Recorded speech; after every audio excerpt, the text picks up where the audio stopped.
روٹی چرائے تو اس کو سولی پہ چڑھا دو، اور ملک کو لوٹے تو اس کو کرسی پہ بٹھا دو، غربت نہ مٹا سکو تو غریبوں کو مٹا دو۔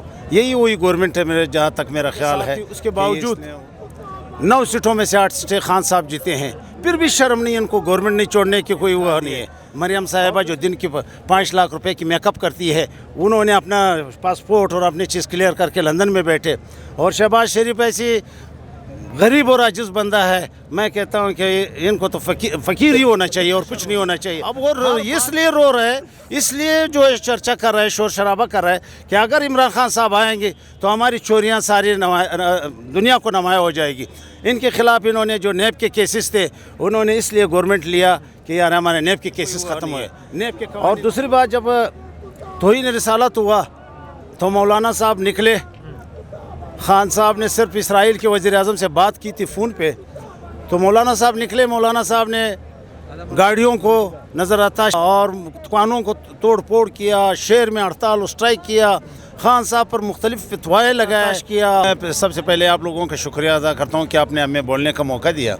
ہم بلوچستان سے آئے ہیں اور ہماری بہت بڑا ایک ریلی بلوچستان سے کل نکلی ہے، جو سینکڑوں گاڑیوں، ہزاروں کی تعداد میں گاڑیاں تھیں اور لاکھوں کی تعداد میں لوگ کوئٹ بلوچستان سے پنڈی اسلام آباد آئے۔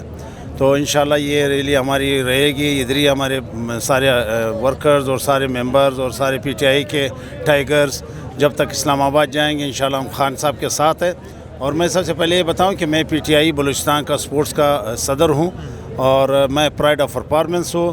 میرے ایک سب سے بڑی یہ ہے کہ خان صاحب کے جانے سے غریب کا بہت زیادہ نقصان ہوا ہے، غریبوں کا بہت نقصان ہوا ہے، اس ملک کا تباہی ہوا ہے۔ ایسے حالات ہے کہ جو خان صاحب کے دور میں 5,000 روپے آٹے کی بوری تھی، تو اب ان لوگوں کے یہ جو امپورٹڈ گورنمنٹ ہے ان کے دور میں 13,000 روپے بھی نایاب ہو گئی تھی۔ اور ڈالر کی پوزیشن کہاں تک پہنچی ہے اور سونا کہاں تک پہنچا ہے، اور پٹرول 150 روپے میں چوڑا اور جبکہ 2.25 تک پہنچا۔ تو یہ ملک یہ غریبوں کے لیے بہت بڑا پرابلم ہے۔ وہ کہتے ہیں کہ روٹی چرائے تو اس کو سولی پہ چڑھا دو، اور ملک کو لوٹے تو اس کو کرسی پہ بٹھا دو، غربت نہ مٹا سکو تو غریبوں کو مٹا دو۔ یہی وہی گورنمنٹ ہے میرے جہاں تک میرا خیال ہے کہ یہ اس نے وہ ملک کی تباہی ایسی مچا دی ہے کہ انہوں نے پاکستان کا بیڑا غرق کر دیا۔ باہر ممالک جاتے ہیں ہمارے کوئی وقار نہیں رہتا ہے۔ یقین جانے کہ ہمیں اس طرح 30 سال سے انہوں نے جو گورنمنٹ کیا، 30 سال میں ہم آگے کہے نہیں ہیں۔ ہم ابھی تک ہمارے پاس نہ روڈ ہے، نہ ہمارے پاس کوئی اچھے انسٹیٹیوٹس ہے، نہ ہمارے پاس کوئی اچھے ہاسپٹلز ہے۔ بس اگر ہے تو تھوڑے بہت جو پرائیویٹ ہاسپٹلز ہے یا عمران خان صاحب نے جو بنائے وہی ہاسپٹلز وہی سلسلے ہیں۔ ہمارے عوام بہت طرفداری کا زندگی گزارا ہے۔ میں پوری دنیا میں گیا ہوں، میں نے پوری دنیا میں پاکستان کی نمائندگی کی، میں نے صدارتی ایوارڈ حاصل کیا، بھی نام 17 امتیاز کے لیے گیا ہوا ہے۔ مجھے بڑا، جب میں ساری دنیا جاتا ہوں اور اپنے ملک میں جب آتا ہوں مجھے بڑا افسوس ہوتا ہے، ہمارے اتنے ٹیلنٹڈ لوگ ہیں، ہمارے اتنے قابل لوگ ہیں اس ملک کے اندر، لیکن اس کی کوئی سرپرستی نہیں ہوئی۔ اب یہ جو 12-13 پارٹیوں کا ٹولہ جو اکٹھا ہوا ہے، یہ کل ایک دوسرے کو گالیاں دے رہے تھے، ایک دوسروں کو جیلوں میں ڈال رہے تھے۔ آج عمران خان صاحب کی وجہ سے یہ سارے ہیک ہو گئے۔ تو بڑی افسوس کی بات ہے کہ اگر ملک کو بنانے والا ہے ان کو بھی جو ہے وہ نہیں چھوڑ رہے ہیں، تو کب تک یہ حالات رہے گی؟ تو جب تک خان نہیں ہوگا، خان صاحب نہیں آئیں گے، تو یہ ہمارے نیو جنریشن، ہمارے جو گراس روٹ سے بچے اٹھ رہے ہیں ان کی زندگی تباہ ہو جائے گی۔ تو ہمیں ایک راستہ ہے کہ ہم اپنے انقلاب لائیں اور خان صاحب کے ساتھ اکٹھے ہو جائیں، مل جائیں۔ اب ابھی آپ نے دیکھا الیکشن کمیشن نے اس کو کیا کیا، اس کے ساتھ نااہل کیا، کیا سلوک کیا۔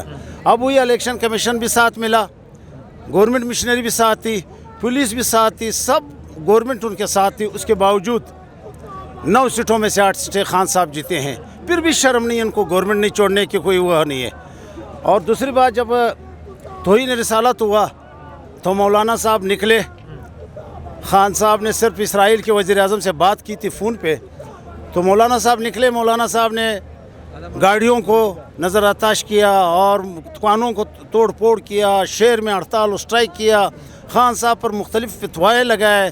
وہ کہتا ہے اسلام ایک چیز ہے کہ اگر آپ نے کسی کو غلط فتوا دی یا کفار یا کافر کی یا کسی بھی مذہب کی، تو سمجھو اس کے مذہب میں، اس کے دین میں 40 دن پہلے کوئی سلسلہ نمودار ہوا ہے۔ تو اس کے بیٹا جو ہے اسرائیل میں اسرائیل کے وزیر اعظم کے ساتھ کھانے کھاتے ہیں اور کھانے کھائے بیٹھے کہتے ہیں کہ جی میں تو باہر ممالک میں تھا, ہمیں پتہ نہیں تھا کہ میرا بیٹا اسرائیل کے وزیر اعظم کے ساتھ بیٹھے ہیں. تو یہ ہمارے ملک کے حالات ہے. تو ہمارے یہ ایک اتحاد ہے, ایک جوانوں کی جو میں آج دیکھ رہا ہوں سمندر, یقیناً یہ دیکھو کئی کلومیٹر کے لوگ یہاں پر بیٹھے ہیں, اور بلکہ خواتین ہزاروں کے لاکھوں کی تعداد میں خواتین, ہماری بہنیں, ہماری مائیں, ہماری بیٹیاں یہاں پر موجود ہیں. ہماری یہ نیو جنریشن جوان بزرگ, یہ حاجی امان اللہ صاحب کوئٹہ سے آئے ہیں, حاجی میرے ساتھ آئے ہوئے ہیں, اور حاجی گلمیر صاحب میرے ساتھ کوئٹہ آئے ہیں, اور کافی ہم لوگ آئے ہوئے ہیں. تو انشاءاللہ جب تک ہمیں آزادی نہیں ملے گی ہم یہاں سے نہیں جائیں گے, اور ہماری یہ امید ہے کہ انشاءاللہ ہم جیتیں گے اور خان صاحب جیتیں گے انشاءاللہ. رانا ثناء اللہ نے ایک آفر بھی کی تھی کہ اگر عمران خان چاہیں تو وہ نواز شریف سے اور ان کے آپس میں رابطے کروا سکتے ہیں, کرنے چاہیے عمران خان کو رابطے؟ نہیں, عمران خان صاحب کو ایسے چوروں کے ساتھ نہیں بیٹھنا چاہیے. یہ چور ہے, ڈاکو ہے. آپ دیکھو جہاں جاتا ہے بھیک مانگتا ہے, سیلاب کے نام پہ پیسے لائیں, وہ کہاں گئے؟ آپ دیکھ لیں, عوام ہمارے در پدر ہے. ہمارے عوام کو انہوں نے کیا دیے؟ ایسی خیرات دے رہا تھا جیسے ایک فقیر کو دیا جاتا ہے, ایسے اچھے معزز لوگوں کی جن کی جھونپڑیاں تباہ ہو گئی تھی, جس کے چھوٹے چھوٹے گھر تھے وہ تباہ ہو گئے, جن کے مال مویشی تھا وہ تباہ ہو گئے, تمام چیزیں تباہ ہوئے. اس کے باوجود اس نے کیا دیا؟ ہیلی کاپٹر کے ذریعے خیرات پھینکتا رہا. تو یہ اگر ہمارے ملک کے حالات ہے, اور یہ اگر ہم اس کے حوالے ہوئیں گے تو پھر ہماری اللہ ہی حافظ ہے. تو ابھی یہ اس لیے چیخ رہے, رو رہے. تو میں نے ابھی امان اللہ صاحب کو ایک کہاوت سنایا. میں نے کہا ایک ملا تھا, اس نے ایک آدمی کو گرایا ہوا تھا, عام آدمی کو اوپر سے مار رہا تھا اور رو بھی رہا تھا. تو دوسرے نے کہا کیوں جی آپ مار بھی رہے ہو رو بھی رہے ہو؟ اس نے بولا اس لیے نہیں رو رہا ہوں, اس لیے رو رہا ہوں کہ اگر اٹھے گی تو میرے کیا اشر ہوگی. اب وہ اس لیے رو رہے, اس لیے جو ہے چرچا کر رہے, شور شرابہ کر رہے کہ اگر عمران خان صاحب آئیں گے تو ہماری چوریاں ساری دنیا کو نمایاں ہو جائے گی. ان کے خلاف انہوں نے جو نیب کے کیسز تھے, انہوں نے اس لیے گورنمنٹ لیا کہ یار ہمارے نیب کے کیسز ختم ہوئے. نیب کے قوانین میں ترامیم کر دیے ہے, اور اس میں جا کر اپنے راستے نکال دیے. مریم صاحبہ جو دن کی 5 لاکھ روپے کی میک اپ کرتی ہے, انہوں نے اپنا پاسپورٹ اور اپنی چیز کلیئر کر کے لندن میں بیٹھے. اور شہباز شریف ایسی غریب اور عاجز بندہ ہے, میں کہتا ہوں کہ ان کو تو فقیر ہی ہونا چاہیے اور کچھ نہیں ہونا چاہیے. ہر بات کے لیے یہ لندن جاتے ہیں.